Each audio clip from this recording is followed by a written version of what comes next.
ተኩላውና ትንሹ ግልገል። አንድ ቀን አንድ ትንሽ የበግ ግልገል ከመንጋው ተለይቶ ይሮጣል። መንገድ ላይም አንድ ትልቅ ተኩላ ያገኘዋል። ተኩላው በጉን ያለ ምክንያት ከመብላት ይልቅ ለመብላት የሚያስችል ምክንያት መፈለግ ጀመረ። ተኩላውም አንተ ባለፈው ዓመት የሰደብከኝ ግልገል ነህ አይደል? አለው።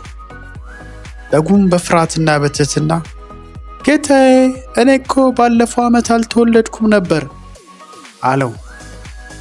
ተኩላውም ቀጠል አድርጎ እንግዲያውስ አሁን ምን እያደረግክ ነው? የኔን ሳር እየበላህ ነው እኮ አለው። በጉም አይደለም ጌታዬ፣ እኔ ገና ሳር መብላት አልጀመርኩም ሲል መለሰለት። ተኩላውም ጨምሮ እንግዲያውስ የኔን ውሃ እየጠጣህ ነው አለው። በጉም አይደለም፣ እኔ እስካሁን የእናቴን ወተት እንጂ ውሃ ጠጥቼ አላውቅም አለው። በመጨረሻም ተኩላው ተናዶ በጉን እየዘነጠለ ይበላው ጀመር። ምክንያቶቼን ሁሉ ብታጣጥልም እንኳን እኔ ያለ እራት ማደር አልችልም አለ ተኩላ። ክፉ ሰው ክፉ ስራ ለመስራት ሁልጊዜም ቢሆን የሐሰት ምክንያት አያጣም።